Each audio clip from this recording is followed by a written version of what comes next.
a seeker, a poor sinful creature. There is none weaker than I am. I am a seeker, and you are. First rule of politics is, if you are ever invited to a poker game and don't know who the sucker is, it's probably you. So, you want to take a trip to Vegas? Who doesn't love to gamble? And what better place than Sin City, Las Vegas? Better, who doesn't love to win? You usually don't think of an astrophysicist taking an interest in gambling, but back in 1985, Harvard University professor Richard Feynman did just that to discover the secret of winning in Vegas. And believe it or not, what he found out was that the real gamblers don't ever rely on just luck.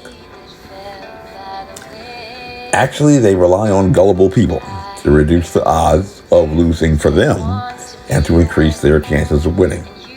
Pretty smart, right? Why not? Professor Feynman was a rocket scientist, and you know science, right? How's your math?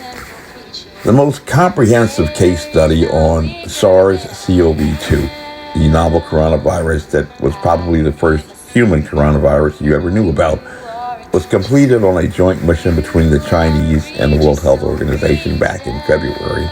And one of the most amazing things that they discovered about this pandemic pathogen was that forget about every horror story you heard for a minute, because fear just makes you think crazy thoughts. Because like the most common human coronaviruses, of which there are actually 4 in total, and which you probably already had at some point in the past few years, but didn't know it, 80% of those infected didn't even require a doctor. 80% is good odds anywhere, and that's why any serious epidemiologist doesn't really care about how many people get infected in a public health crisis, because it is a very low priority when you have people who urgently need medical care. Just think about your niece who is always begging you to put a Band-Aid on her finger because she bumped it on a table and believes that Band-Aids are the cure. Think about hypochondriacs. And in crisis management, if you can reduce misallocation of resources on low priority projects, you can concentrate more focus on a real solution. In a popular political drama in the 1950s, Failsafe was an all-star cast that included Henry Fonda, Walter Matthau, Dom DeLuise, Fritz Weaver, and a very young Larry Hagman. There is a scene in which this dynamic came into play. A malfunction on an American strategic bomber had caused one flight crew to receive orders to proceed to Moscow and drop their payload. And the Russians and the Americans were frantically trying to find a way to work together to stop the bomber from getting through.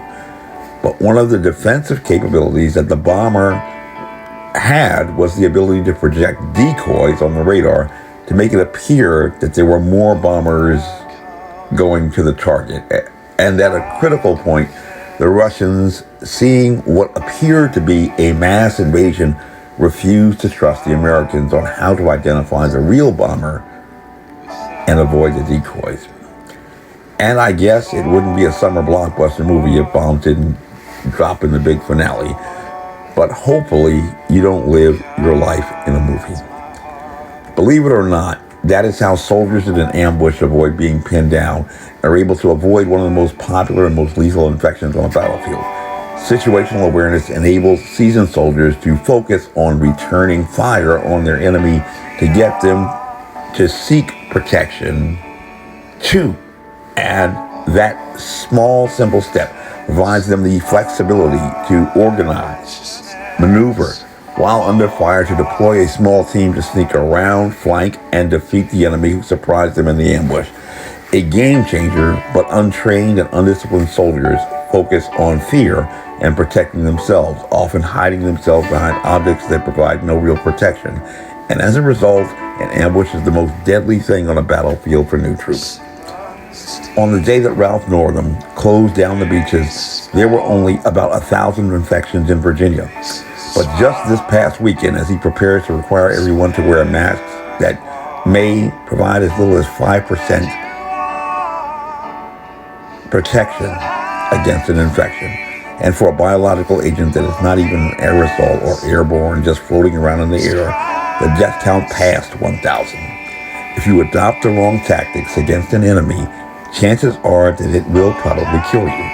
And most people generally don't want to die. But it is a free country. My name is Major Mike Webb, and I am running for U.S. Congress with liberty, honor, and excellence. By God, we shall make America great again. Honest.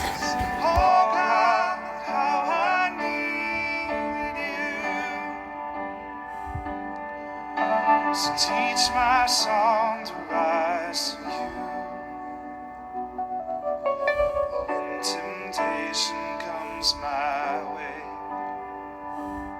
and when I cannot stand, I fall on you.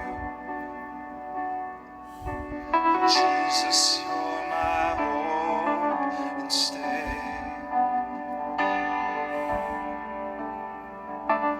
Lord, I need you. Oh, I need you. Every hour I need you. My one defense, my righteousness. Oh God, how I need you. Oh, I need you. Oh, I need you. Every hour I need you. My one defense, my righteousness. Oh God, how I need you. Oh God, how I need you. This advertisement was authorized by Mike Webb.